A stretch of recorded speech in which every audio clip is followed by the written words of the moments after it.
I was laughing, Honorable Speaker, because I don't know if the Senator from Kisii has seen the schedule at page 15 of that report, that in fact the #1 county on that schedule that is losing up to half of the money that was scheduled or passed by this Senate is Kisii County. That if you look at the money that was passed by the Senate was 250 million. The National Assembly has slashed it to 127 million. Now, Honorable Speaker, I know what some people are trying to tell us here, that we should not question, for whatever reason, the decisions that the Committee on Finance reaches. But the committee has a responsibility to explain to us what the National Assembly rationale for those reductions was. In my view, Honorable Speaker, for instance, when you look at the amount of money that had been passed by this House regarding the county headquarters for the 5 counties, if you look at that schedule at page 15 of the report, the National Assembly basically just removed 1 million shillings from each county. So if you see, there are 5 counties there: Isiolo, Lamu, Nyandarua, Tana River, Tharaka Nithi. Where the Senate has passed 60 million shillings, the National Assembly has reduced it to 59. 121 to 120 for Lamu, 121 to 120 for Nyandarua, 121 to 120 for Tana River, and 31 million to 30 million for Tharaka Nithi.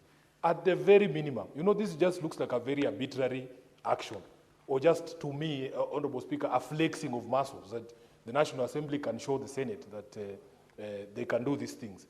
What is the rationale? I mean, the committee should explain to me what is the scientific reason behind moving the allocation for Isiolo from 60 million to 59. What is the rationale? That is the conversation we want to have. Because for us, Honorable Speaker, who believe in devolution, we see a situation where the National Assembly, most of the times, is blackmailing governors and county governments into accepting things. You have heard the language that has been used here by some of my colleagues who are members of the Finance Committee, that let us just do this so that the money is released so that counties don't suffer. And I have had conversations with governors when they appear before a Public Accounts Committee of the Senate. Honorable Speaker, I have asked them, is it not possible one financial year for us as a family of devolution to tell the National Assembly, you can keep all the money if you want until you are able to give us all that we deserve as a family of devolution? Because this is open blackmail. Every single time, this is the argument. Honorable Speaker, what Senator Eddy has failed to mention to you is that the High Court, which has jurisdiction to determine constitutionality of the laws that we pass here, has already declared the removal of sums of money to do with RMLF from the county governments unconstitutional. I am aware there is a Court of Appeal stay of that decision, but the Constitutional Court has already determined that in fact that was unconstitutional. This is blackmail. It is blackmail that every single time we are not in agreement with our brothers in the National Assembly, they threaten that, oh, we need to just allow this to go so that we are able to get a fraction of what we deserve. So a reduction, Honorable Speaker, of the amount from 93 billion to 70 billion, to me, is a matter that we in the Senate must be concerned about. And I will keep reminding people, you know, Honorable Speaker, it has become fashionable for people to throw around this thing. Every single discussion that comes up, we in broad-based. I want to remind them that the broad-based is based on a 10-point agenda, one of which, Honorable Speaker, was to ensure that county governments are fully financed, fully funded, and that devolution is protected. So when you run around with this thing, always remember that there's an agreement there that is the underpinning of that relationship. And if you do not do what that agreement says, then you cannot run around talking about broad-based. So those of you who like to run around with that thing, please read it. And Honorable Speaker, I have said here before that because even Baba himself told the country that I'm the one who wrote that thing, don't argue with me about its contents. I know exactly what it says. I know exactly what the spirit was. I know exactly what the intention of that agreement was. So, Honorable Speaker, if you see a reduction in amounts that are going to counties of that magnitude, I, as SG of ODM, as a senator, sworn to protect devolution, I must raise the alarm. Let us not hear excuses from the Finance Committee. Let us not hear excuses for the finance committee. Which financial year will this Senate ever put its foot down and say, you give us all or nothing? Let the county governments shut down the way that he has said here, because they're always blackmailing us with a shutdown of county governments. One of these financial years, we should put our foot down and say, give us what we deserve or stay with all of it, if you don't want devolution to work. So, Honorable Speaker, for me, the committee must put its foot down and get explanations from the National Assembly as to why these decisions were made. And when Eddy raises that point of order, I have no problem. Let him give us an explanation of the 1 million shilling reduction in each county of these 5 counties that was allocated for construction of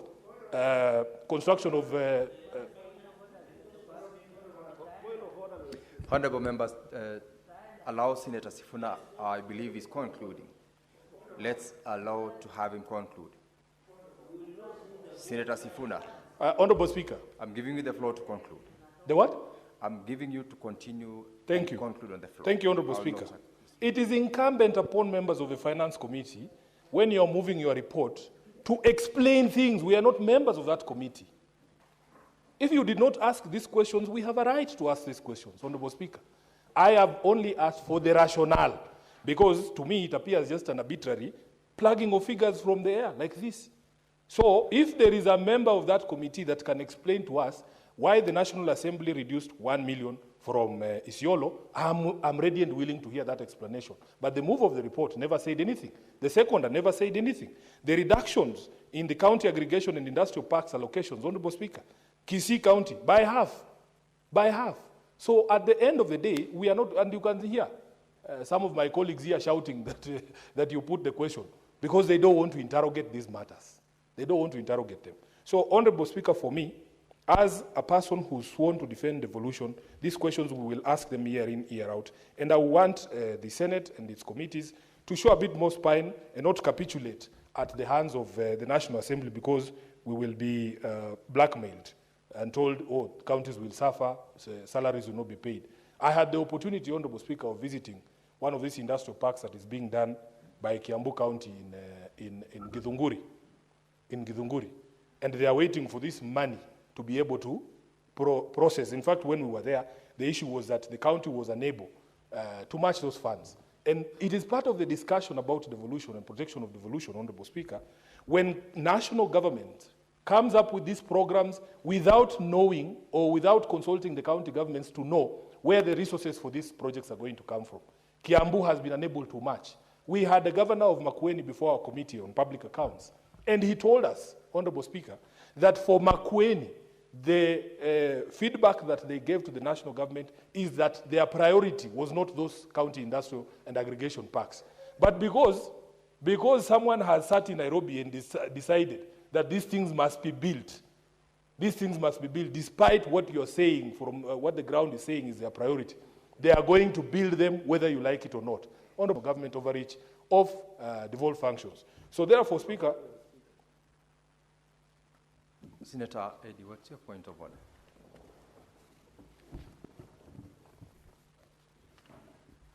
Mr. Speaker, I'm just under responsibility of statement of fact, Mr. Speaker, 105.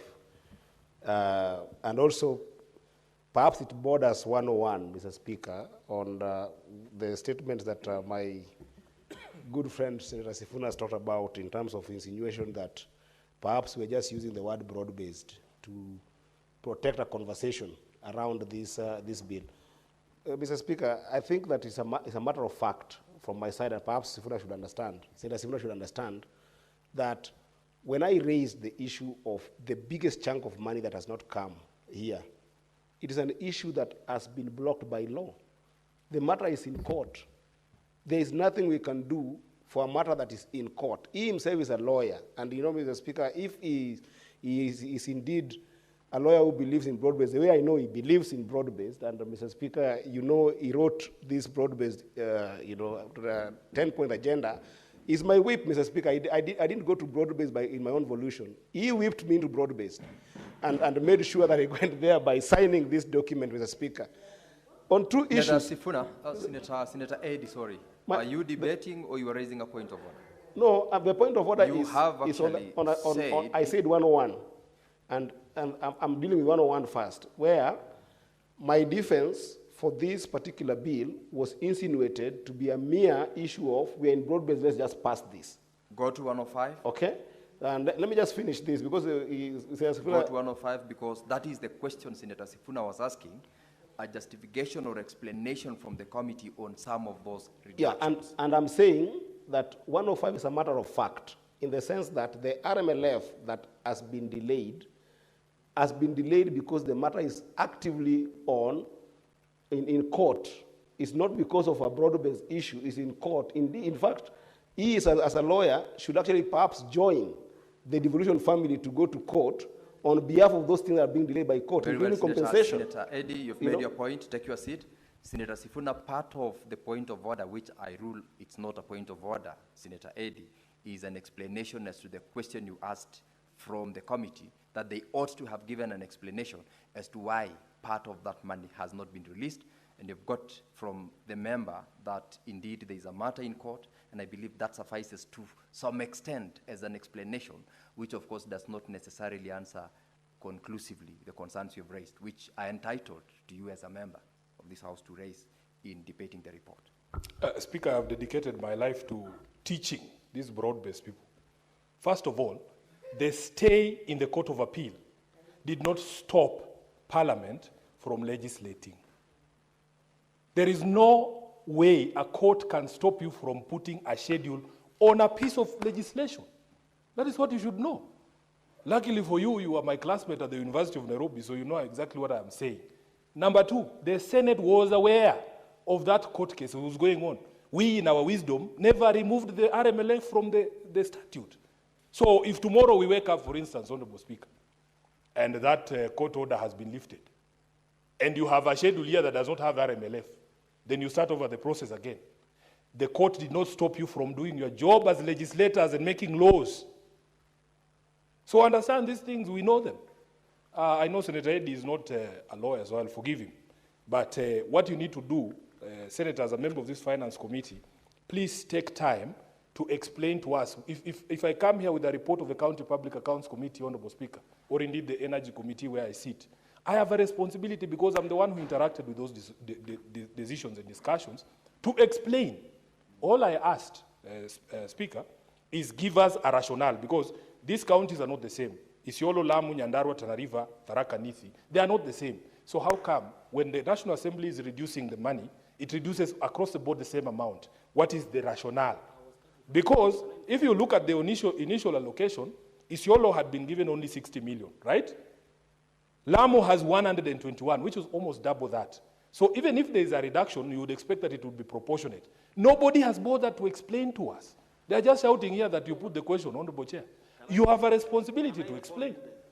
You have a responsibility to explain. No, I have heard enough from laymen. Now let you listen to the lawyers now. I don't want your information. Speaker,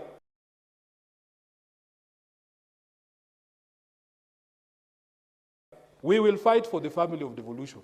This is what we saw here too. He would not be here telling me, oh, we are in broad-based. He would say takataka. Yes. So, those of us who knew the man, allow us to tell you what he would have done. I thank you, Honorable Speaker.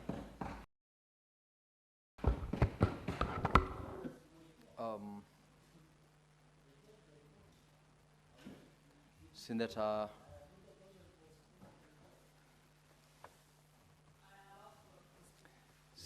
Onyonka.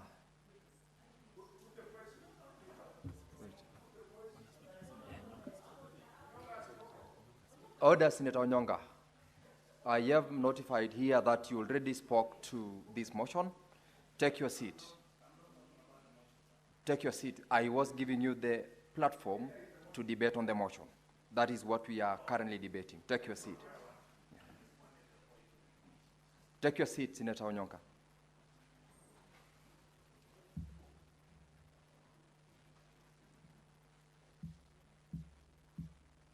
Senator Agnes Kavindu. Thank you, Mr. Speaker. Even as I support this report from the Committee of Finance, but National Assembly has no right to deduct the monies that we allocate to the counties because they don't deal with the counties, they deal with National Assembly. So anything to do with the counties, they should just respect us and leave it at what we have suggested. Two, Mr. Speaker, the counties are having a lot of issues right now. Mr. Speaker, if you can pay attention and listen to what I'm saying. Mr. Speaker, the counties are having a lot of issues because of the e-procurement. Right now, from July, I don't think there's any county which has been able to procure anything because of the e-procurement, because according to the counties, it's not working. So this money we are going to pass, I hope it's not going just to lie at Treasury doing nothing until the money is returned